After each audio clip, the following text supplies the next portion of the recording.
Ang dapat pag-ukulan ng pagsamba ay yung nag-iisang tunay na tagapaglikha, ang Allah Subhanahu wa Ta'ala, na Diyos Panginoon ni Jesus Christ, Birhen Maria, lahat ng mga propeta. At naipaliwanag ko sa iyo na wala nang ibang aprobado at perpektong relihiyon maliban sa Islam. At si Propeta Muhammad ang huling sugo ng Allah Subhanahu wa Ta'ala. So kailangan tayo magbalik loob sapagkat we do not know what a day may bring forth. Yesterday is gone, tomorrow is another day. At wala nakakaalam kung kailan tayo aabutan ng kamatayan. Ang pinakamalaga sa isang tao ay magkaroon siya ng tunay na kapanatagan, kapayapaan, kasiguraduhan ng kaligtasan ng kanyang kaluluwa. Paano natin paano tayo magkakaroon ng kasiguraduhan?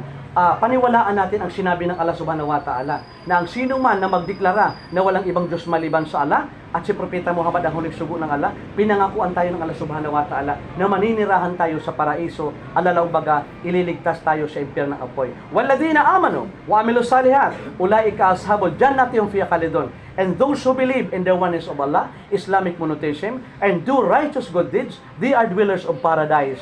They will dwell therein forever. Kaya ulitin natin ang pagbigkas ng syahada. Ibig sabihin ng syahada, pagdeklara na naniniwala tayo that there is only one God. Ano po? Ganyan ang kanakamay. Sabihin mo, Ashhadu an la ilaha illa Allah wa ashhadu anna Muhammad Rasul Allah. Ako'y sumasaksi at naniniwala na walang ibang Diyos na dapat sambahin maliban sa Allah. Ako'y sumasaksi at naniniwala na si Propeta Muhammad ay huling sugo ng Allah. Allahu Akbar. Masyaallah. Alam mo itong pagbigkas mo, walang mga taong makakagising sa mga araw na ito kung hindi siya pinahintulutan ng Allah.